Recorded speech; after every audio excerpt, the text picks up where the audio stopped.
Welcome everyone to the Hurting Humanity channel. I have to play a video for you for a lot of you out there who don't know about DARPA, especially a lot of you young teenagers out there that may have stumbled upon my channel.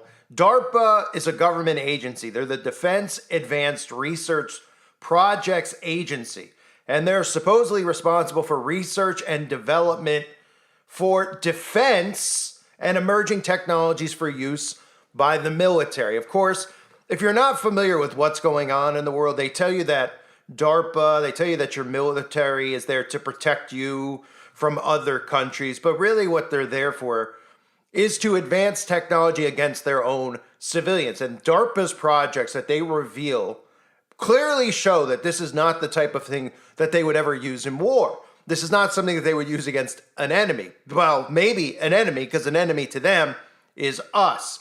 This is the direct neural interface that I've talked about. And listen to this soulless guy. And please make sure you listen to this in its entirety. It's very, very, very important for people to understand what the government's trying to do, how their goal is to, quote unquote, learn to control complex systems. So here's this man you're about to hear. Listen to him closely talking about the human brain and talking about how this is something that they want to implement, direct neural interface. And they're talking about doing this to you without your consent. Of course, they'll use a lot of the triggers that I've talked about in the past: anxiety, depression, moods. They'll be able to make sure that you're not depressed anymore or have anxiety anymore. Meanwhile, they're the ones who are responsible for causing all the diseases that people have in this world. They're the ones responsible for the high levels of depression and anxiety. It's because of a lot of different things, but they like to tell you it's because the world's just becoming a difficult place for teenagers because of bullies and things like that. What it really is because of the frequencies that they're using openly on all of us, using 5G towers. We know that they give us chemical baths every single day from the sky. All one has to do is look up at those white streaks that don't dissolve all day, that sit there, that linger. And then imagine, what would that be like if that was a chemical like aluminum or barium and it was falling right down onto my skin and I was breathing it in? So DARPA is obviously committing crimes against humanity. These people are criminals. And of course, they tell you that they're the Department of Defense. They're the Department of, allocating research projects for the government. And then nobody says, well, who are they going to use this on? They're going to go to war with somebody and they're going to do what? They're going to put a direct neural interface into their skulls? Or is this something that they're trying to master and move into normal society, onto regular civilians, to tell them that this type of stuff is beneficial? But really what this is a mass mind control experiment, which is one of the reasons that they constantly try to use the term mind control and dismiss it and discredit people who talk about mind control. But obviously right now we're dealing with the majority of our society under mass mind control, under mass hypnotism. So keep in mind when he talks about learning to control complex systems, because what he's talking about is you. You're the complex system that the government wants to control. This is our frightening reality. And remember, they are so far ahead with this type of technology. This video is from 7 years ago. They are so far advanced. The things they let us know about, they've already mastered. Now they are implementing on society. Stuff like this is already out in the open. A lot of people believe that this has already been implanted in many of the civilians around us. But this is 1984. And what this leads to is the thought police. Because God forbid you have a wrong thought. And that wrong thought, of course, to the government wouldn't be some disgusting act with a child or something like that we would all look at as a wrong, disgusting thought. The wrong thought, of course, would be that you're starting to question the government. You're starting to think that what they're doing is sinister. Well, that would be the wrong thought. And that's why they want inside your mind, so that they could control your thoughts and see your thoughts. And if your thoughts don't line up with being a happy, enslaved human, well, you'll be taken care of. But this is an interview with a man by the name of Dr. Justin Sanchez. It's just absolutely sinister. But of course, they talk about this stuff like it's great for humanity, great for society, great for people who have brain disabilities. And they don't say, well, why do these people have Alzheimer's and Parkinson's and all these other things in the first place? Oh, right, because you gave it to them in the first place. And now, of course, you're coming in telling us a solution that we should all be thankful for is something that you've created when you're the one who's caused the problem in the first place. Here it is.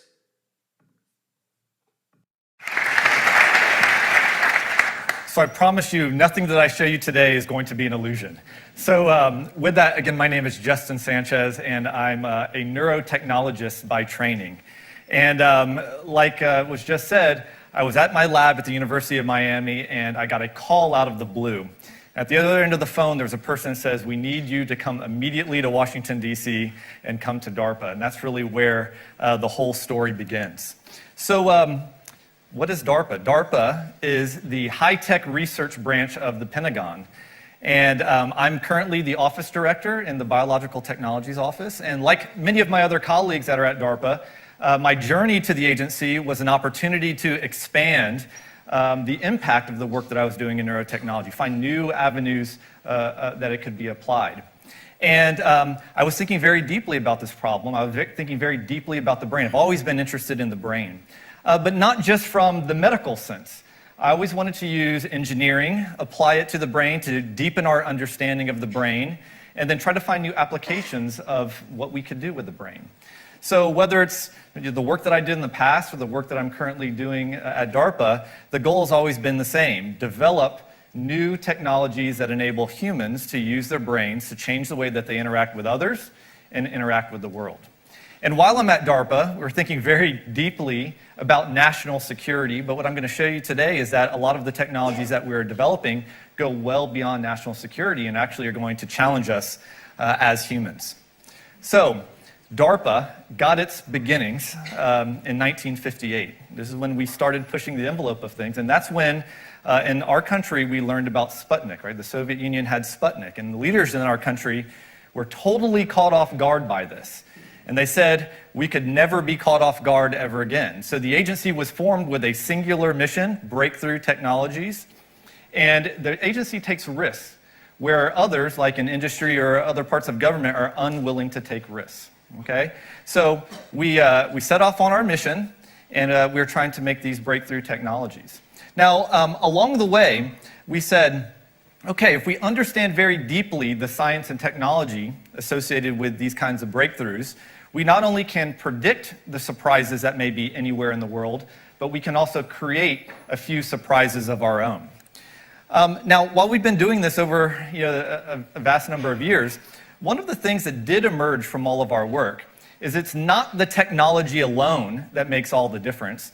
It's how the people of the world use the technology that we develop. Okay? That's the fundamental game changer in all of this. And a terrific example of all of that is the smartphone. So all of you probably have one or maybe even two smartphones in your pocket, and you may not know that a lot of the technology that's in the smartphone has its roots in DARPA. So Herb mentioned the internet, GPS, which enables us to find our phones or locate where those phones are. The touch screen that's on your phone that enables you to interact with it, that was a DARPA development. The accelerometer that's in the phone that enables you to change the orientation of the screen as you rotate the phone. Siri, also a DARPA technology development. And all of those aspects, again, while they had their roots in national security, came together in this small device, and it changes the way that we perceive our world and the way that we interact with our world. Okay?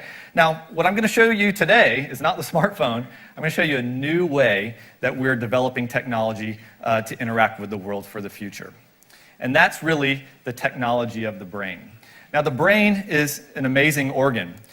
When it functions, there are millions and millions of neurons that become active, and they send signals not only to their neighbors, but also to very different parts of the brain.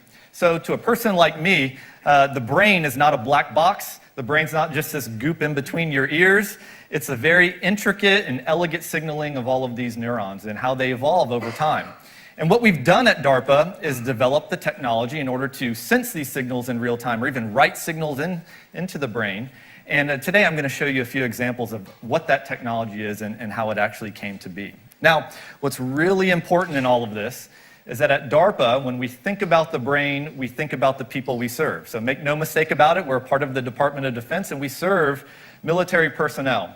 Now, the part that really struck me so much when I came to DARPA was how hard a job these military personnel have to protect our freedoms, protect our families, and protect our way of life. So again, when we think about the brain, we think about their job to control complex systems or learn complex tasks. They're under unbelievable stress. And then ultimately, a lot of these people make the ultimate sacrifice and actually get injured.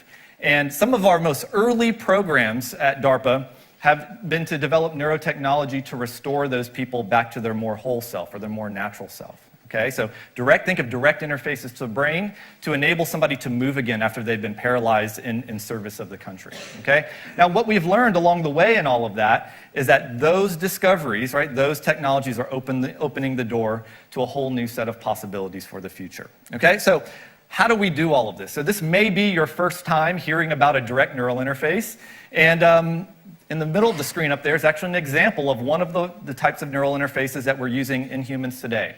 So this is a sensor array. It's about 4 by 4 millimeters. And on this sensor array, there are 96 sensors. Each one of the tips on that little array can detect between 1 and 3 neurons in your brain. All right? And we have the technology in order to identify those neurons, amplify their activity. There's minuscule signals actually happening in your brain. We can send those signals into a computer, and that computer can interpret what all of those signals actually mean when you're thinking about trying to do something. And we can place these sensors anywhere in your brain or even in your peripheral nervous system, right? These are the nerves that are outside of your brain, okay? So while you may have thought of neurotechnology, as I've just described to you, as being something way off in the future, it's actually a technology that exists today, and we're actually using it with humans.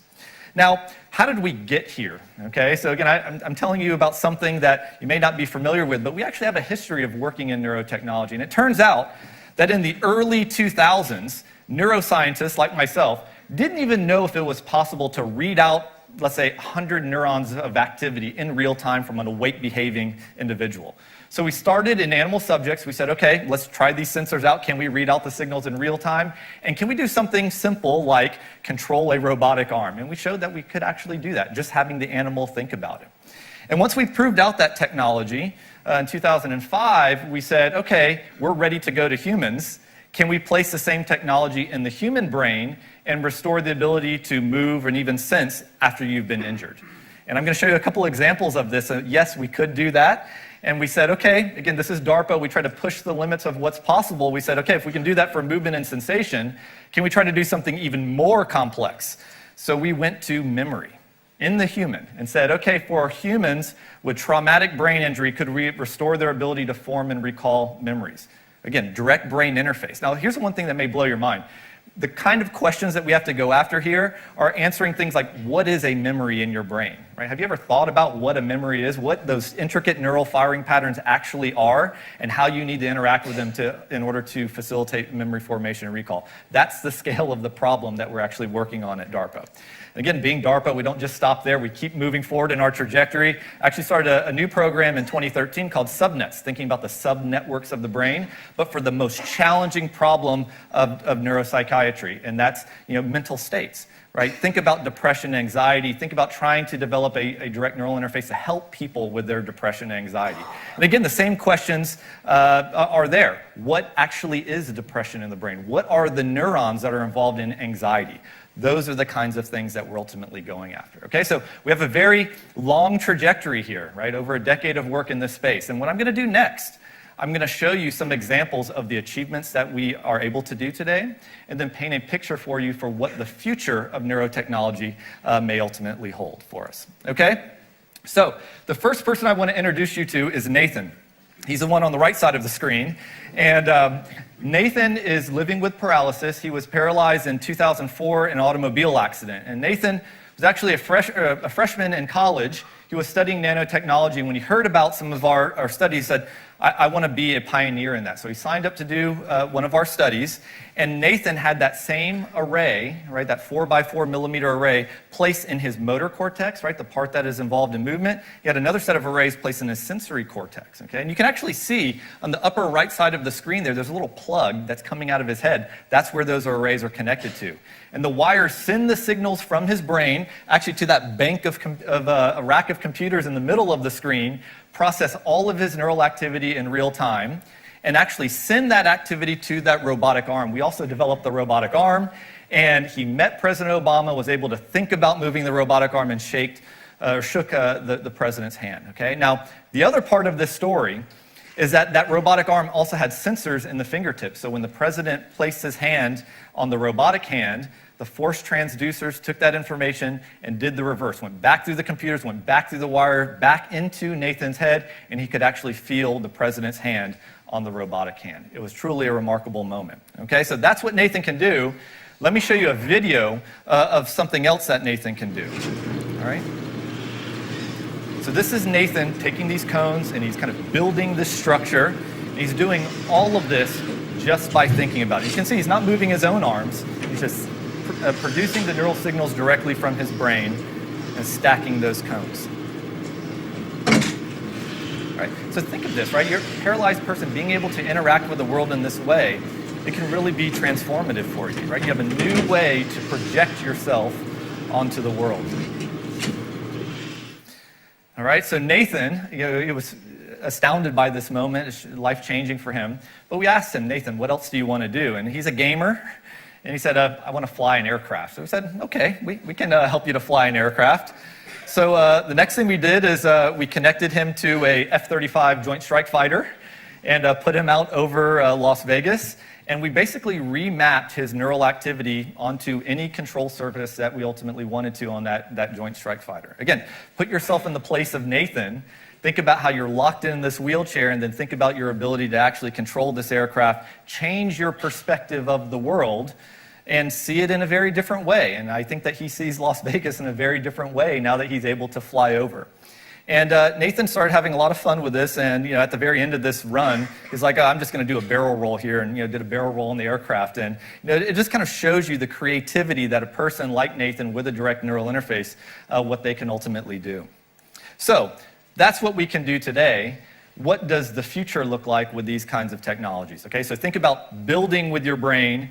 Think about changing your perspective of the world by flying over a city with the brain. So in this vignette, this person is an architect, is paralyzed, lost control of his arms. He needs a new way to communicate his ideas. So through his direct neural interface, he can connect to his drafting software, position buildings anywhere he likes, the details of the building. Maybe he can even connect to a collaborator out in the field to get a different perspective on the building. Okay? And imagine, in the future, building a skyscraper just with your brain, just with the perspective of your brain. It could be transformative. All right, so that's Nathan. The next example I'd like to show you is a person, his name is Doug. Okay, and Doug was injured 25 years ago in a near-fatal electrical accident. And Doug's very different than Nathan in the sense that he has no hands on both of his arms. He lost both of his hands. Imagine living your life that way. But for Doug, we also explored the possibility of a direct neural interface for him. So in this particular case, it took that same sensor array, but instead of placing it in the brain, we placed it into the nerves of his forearm. And you can actually see on the right side of the screen there his residual limb, and that's where that sensor array is. Now, what's different in this picture is that we connected his peripheral nervous system to that 3D virtual environment that's in the center of the screen. And there's a virtual hand there, and it's going to be touching a virtual door. And whenever the virtual hand touches the virtual door, signals are sent back into that electrode array, into his nerves, and this is what Doug can actually do with that interface. Oh my God, I just spoke to the door.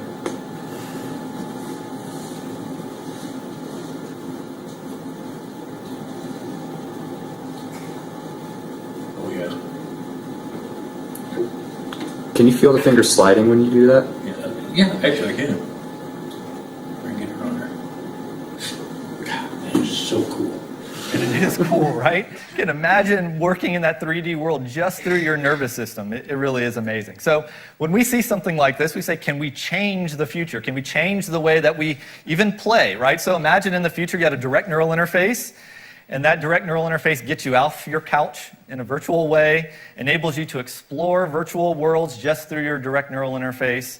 And we've got game controllers and cameras that do this now, but it's nowhere near the kinds of things that I'm talking about here. Again, exploring your cognitive space in this virtual world could be transformative. What if you could even connect to your friends all across the globe through your direct neural interface and kind of explore what that would actually be? Okay, so what we're doing today with Doug is just the beginning of what we think is possible in the future. Okay, so the last example that I'd like to give for you today is in something much more difficult. It's in that area of memory. Okay, remember, memory is a very tough concept.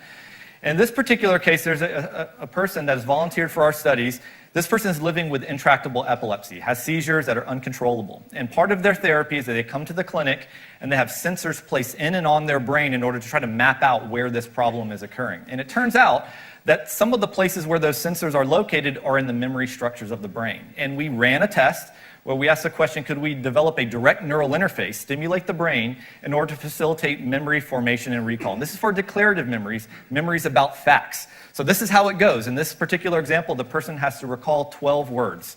We know how hard it is to do something as mundane as that, right? Think of phone numbers and things like that. In this case, we do it with brain stimulation and without brain stimulation. We're going to sense his cognitive state, and when we detect that memory is low, we stimulate the brain in order to facilitate its ability to do it. So the first example is without stimulation, and let's see how good he actually does. 12 words, no stimulation.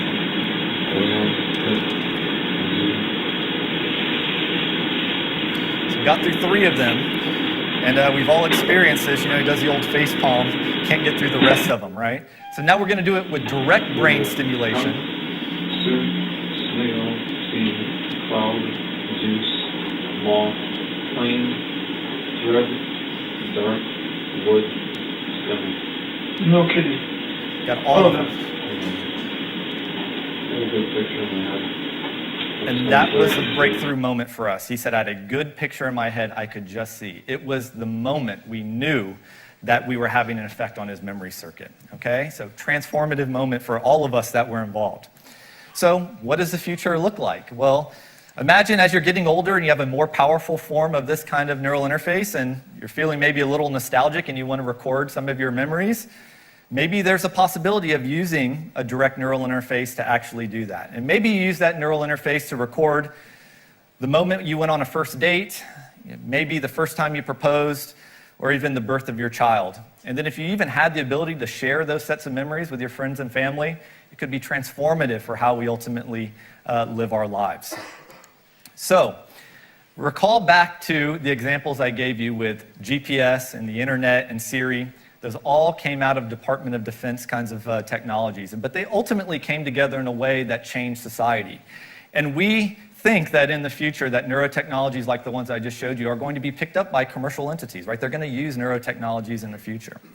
And you know, at DARPA, we create these breakthrough technologies in order to change the future and change the world. That's what we do. That's our mission. Whether it's for a person to try to command and control a complex system, or it's a person that has extraordinary injuries and we brought them back to a more normal quality of life. We know that these technologies are extremely powerful, and we also know that they can be used for good or for ill. And without a doubt, these kinds of technologies are going to introduce new societal questions that we're all going to have to address. And you know, just a few to consider. Will neural enhancement be considered a personal choice, like laser eye surgery or even braces? Will there be a huge disconnect between the neural enhanced haves and the have-nots? In the future, will neural enhancement or some form of neural enhancements be considered a right, instead of a personal choice? These are just some of the questions that we have to think about, and they're not just questions for the technologists here, they're questions for all of us. So how the future of this very powerful technology unfolds really depends upon all of you. And as we shape that future, and we really make choices associated with that future, it's the choices that we make that will define us as individuals, and it will really reveal who we are as a society. So, as I've shared with you today, the brain is an extraordinary organ. It has the potential to completely change the way that we interact with technology. So whether it's building with your mind, thinking of a new perspective of the world with your mind, changing the way that you play and interact with your friends, or even finding new ways of recording and sharing your memories. These are all the possibilities of the future. And it's DARPA's push into these very difficult areas which is making all of this possible. And that really sets up the last question for the discussion today is, what will you accomplish with your brain in the future? Thank you so much.